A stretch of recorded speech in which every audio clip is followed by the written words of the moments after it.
Bien, continuamos acá con la información legislativa en TV Legislativa a través del canal 98 de Tigo y también en 200 Digital de Telecable.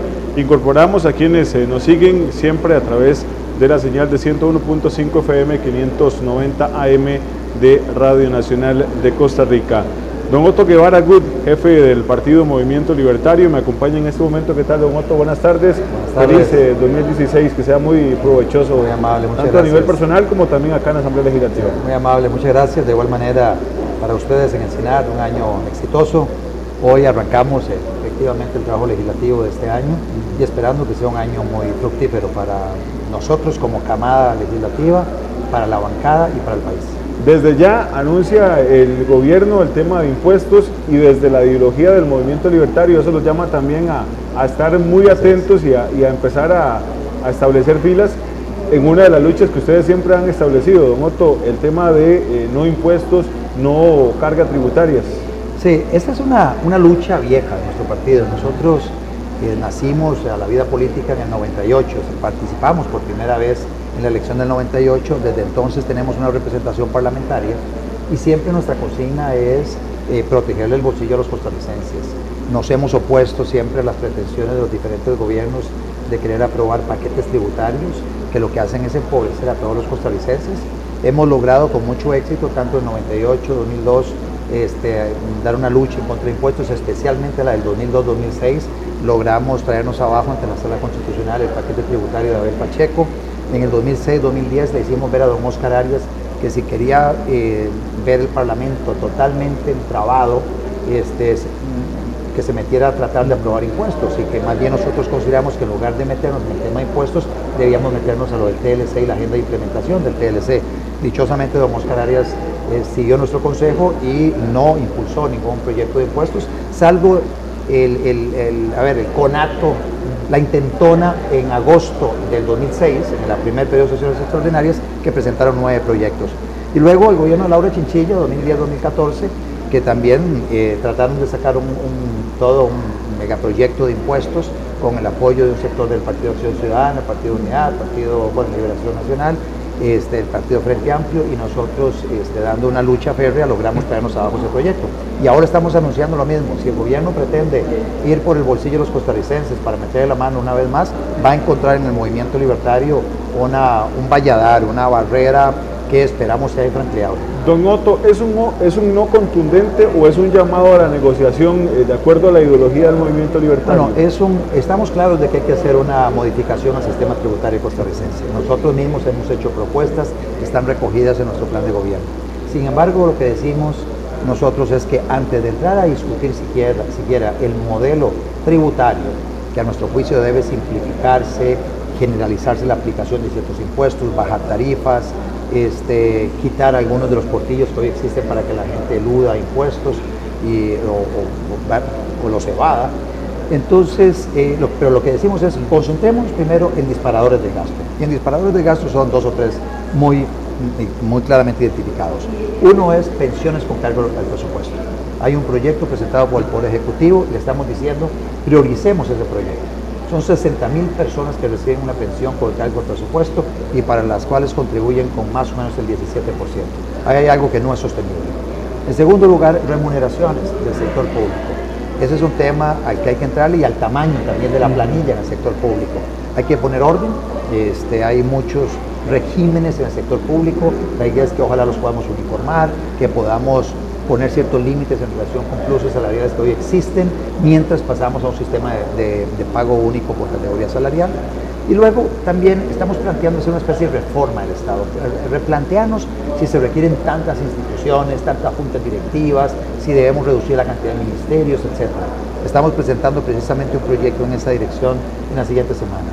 Luego está la otra parte que tiene que ver con hacer algo más con los activos que ya tenemos. Me refiero a tomar, por ejemplo, la cartera de seguros comerciales del Instituto Nacional de Seguros, venderla y con eso invertir en las obras de infraestructura que requerimos los costarricenses hace muchísimo rato. Y así ganamos competitividad, mejoramos calidad de vida, dinamizamos nuestra economía, etc. Estamos diciendo que hay que hacer algo por el estilo con el gas natural. Tenemos mucho gas natural en Costa Rica, bueno, explotémoslo.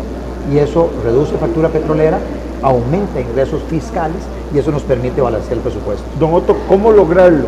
Porque este es un tema que se ha venido hablando y del mismo tema en las discusiones del plan fiscal se ha hablado de los disparadores del gasto que usted menciona, se ha hablado también del tema del gas y se han hablado de los temas que usted ha mencionado anteriormente, pero al momento de implementarlo o tratar de dar la lucha, ya sean los sindicatos, ya sean las mismas organizaciones de instituciones del Estado o los grupos ecologistas que ahora existen en el país, se oponen y al final termina siendo una lucha en vano y la situación fiscal del país al contrario más bien sigue aumentando contundentemente. Sí.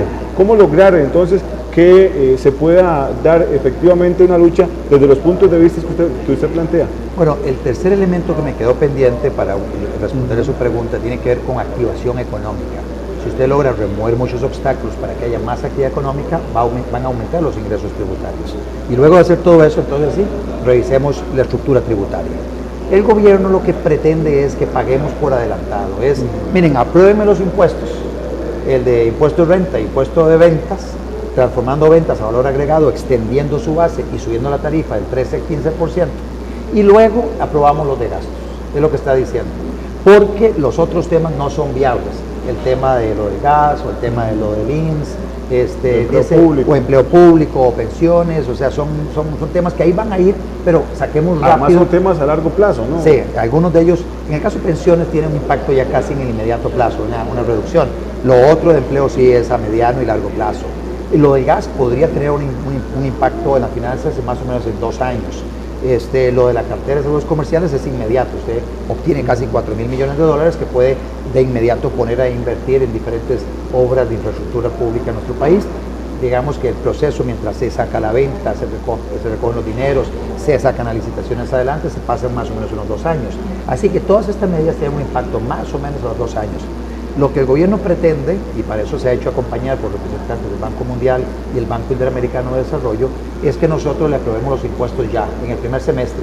Además, en una nota que nos enviaron a los jefes de bancada el 20 de diciembre pasado, señalaban que pretendían para el primer trimestre de este año tener aprobado el impuesto de ventas, que es pasar del 13 al 15% del impuesto que hoy pagamos y extender su base a todos los servicios que hoy no están sujetos a este impuesto, transformándolo de ventas a valor agregado. Bueno, este es un impuesto devastador, es un impuesto que empobrece dramáticamente a toda la clase media costarricense, a los pobres los hace mucho más pobres y verdaderamente es un golpe fuerte en los bolsillos de todos los costarricenses. Nosotros nos vamos a oponer con toda nuestra fuerza a que el gobierno se salga con la suya. Creo que nos da el músculo para aguantar todo este año la presión y al mismo tiempo hacer un poco de jiu-jitsu, utilizar la fuerza del gobierno para atender el déficit fiscal, para que en lugar de aprobar impuestos, utilicemos esa fuerza con la fuerza nuestra y la de otros partidos y la redirijamos hacia lo que es aprobar la reforma a la ley de pensiones, a aprobar el proyecto Sandra Pies de reordenamiento de las retribuciones en el sector público, aprobar el proyecto de caja única del Estado que presentó el Poder Ejecutivo, al mismo tiempo buscar que el proyecto de empleo público nuestro pueda avanzar un poco más y todos los otros que tienen que ver con activación económica.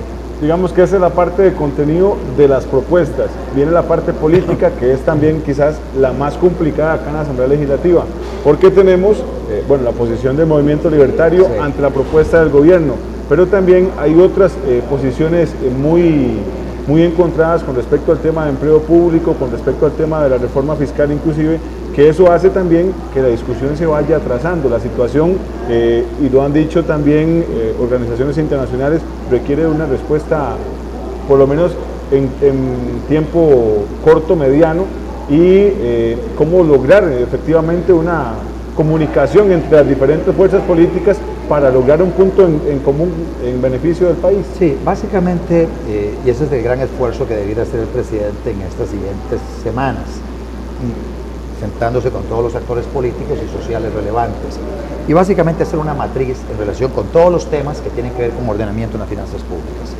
Y ahí buscar el común denominador. Si todos estamos de acuerdo... ¿Para usted cuál es el común denominador? El común denominador, por eso es al punto que iba, si todos estamos de acuerdo con que hay que hacer una reforma a la ley de pensiones, con cargo a todos los regímenes de pensiones con cargo de presupuesto, el proyecto del Poder Ejecutivo atiende ese tema, pues entonces no perdamos más tiempo, aprobemos ese proyecto en el menor plazo posible.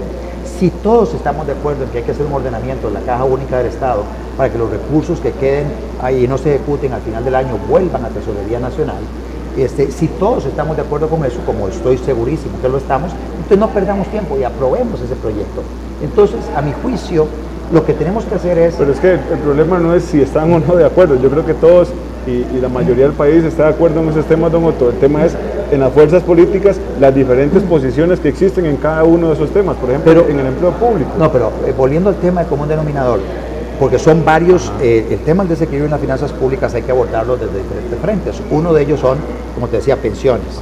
Otro es el tema de poner orden en los pluses salariales, que se puede tener un impacto en el inmediato plazo. No es el proyecto de ley de empleo público que presentamos nosotros, es el otro de doña Sandra Piz.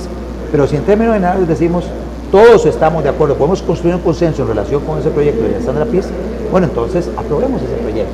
Entonces así vamos avanzando en pensiones, vamos avanzando en empleo, o por lo menos en remuneraciones.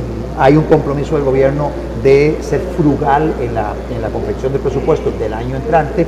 Viene la negociación de la transferencia de las universidades del Estado y entonces dice, bueno, no va a haber un incremento más allá de la inflación, y entonces se para en los secos, se para en los firmes y le manda esas dinero a las universidades. Entonces el gobierno va a poder tener cara y legitimidad para venir a hablar de buscar un reacomodo en la estructura tributaria. Pero primero hay que sacar en lo que estamos de acuerdo. En el tema de presupuesto y en el tema de contención del gasto, en las diferentes medidas, el gobierno ha dado señales claras y contundentes como para también tenderle la mano en la discusión, que la discusión del tema de impuestos sea fluida, independientemente de la cantidad de mociones que se presentan. En el tema de los impuestos. En el tema de los presupuestos y también en el tema de la contención del gasto. En el tema de presupuesto, veamos que ya tenemos dos presupuestos que ha elaborado esta administración y en el primero se le fue la mano, un crecimiento del 19% con respecto al presupuesto que se estaba ejecutando ese año, y en este otro, si bien es cierto, hubo una contención en cuanto a su crecimiento, si ya promediamos los dos presupuestos, estamos ante un incremento real del gasto público, lo que es gobierno central. Y esa es la realidad. O sea, vemos que le dan a las universidades a mano suelta. 3 veces el monto de la inflación, tanto en el 2014 como en el 2015, para los presupuestos de los años siguientes. Entonces, el gobierno todavía no se ha comprometido con acciones concretas ante la ciudadanía con el tema de la reducción del gasto público. Yo sí he de señalar como mérito de la administración que han logrado desde el Ministerio de Trabajo empezar a frenar los abusos que había con convenciones colectivas. Entonces están renegociando varias convenciones colectivas, eso por un lado. Por otro lado, hay un criterio del Departamento Legal del Ministerio de Trabajo ajustado a la doctrina sobre este tema y a jurisprudencia reciente sobre el tema, en el sentido de que las convenciones colectivas y los beneficios que ahí se tienen no son para toda una vida, sino que tienen un plazo de vigencia. Y luego de transcurrido ese plazo, caducan esos beneficios, a no ser que se renegocie un periodo adicional. Pero que el hecho de que no haya una negociación no significa que haya una extensión automática del plazo de la convención colectiva. Eso me parece muy importante y es un mérito de esta administración. Otras administraciones no lo han hecho y por eso uno no debe ser mezquino y debe reconocerle al gobierno las cosas buenas que ha hecho. Y esas, a mi juicio, son de los aspectos más positivos de toda su gestión gubernamental. ¿Perdería el tiempo en sesiones extraordinarias el gobierno si insiste en solamente o priorizar el tema de impuestos, don? A mi juicio perdería el tiempo, se enfrentaría a una pared, y no es solo la pared del movimiento libertario, que ya hemos dicho reiteradamente que vamos a hacer todo lo que esté en nuestro alcance para impedir su aprobación.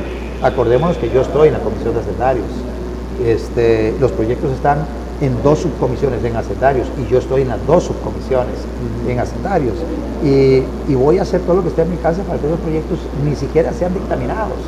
Entonces el tema es, gobierno, prioricemos las acciones. Ahí tenemos pensiones, tenemos caja única, lo tenemos en hacendarios, saquemos eso. Pensiones del Poder Judicial, hay 3 proyectos, saquemos pensiones del Poder Judicial. Entonces, y están en hacendarios. Ahí está el tema de exoneraciones y está el tema de fraude fiscal. Construyamos los ¿Fraude fiscal en qué punto está? Sobre fraude fiscal. Queda un pequeño detalle, que es el desencuentro que hay en relación con el acceso que quiere tener el Ministerio de Hacienda a los registros de accionistas de todas las empresas del país. Y entonces, pero en forma genérica, eso no es aceptable para nosotros ni para el sector productivo. Entonces, eliminemos eso del proyecto de ley y aprobamos fraude fiscal. Mentiras, que el tener acceso a eso es la parte central de ese proyecto. Esa es la pequeña gran traba. Esa es la pequeña gran traba. Entonces, como ve, estamos muy cerca de llegar a un acuerdo. ¿En qué ayudaría fraude fiscal, por ejemplo, don Otto? Básicamente le daría un poquito más de no hay quórum, corre el tiempo a la reglamentario. administración pública, en este caso el Ministerio de Hacienda, la tributación directa, para evitar la elusión y la evasión. O sea, es sancionar aún más ese tipo de comportamientos, que le da herramientas para identificar a dónde hay evasión o dónde hay elusión. Bien, muchas gracias, don Otto. Con mucho gusto. Gracias a don Otto Guevara, jefe del Movimiento Libertario. Vamos a continuar con más de la información legislativa acá en estos canales y también a través de Radio Nacional de Costa Rica.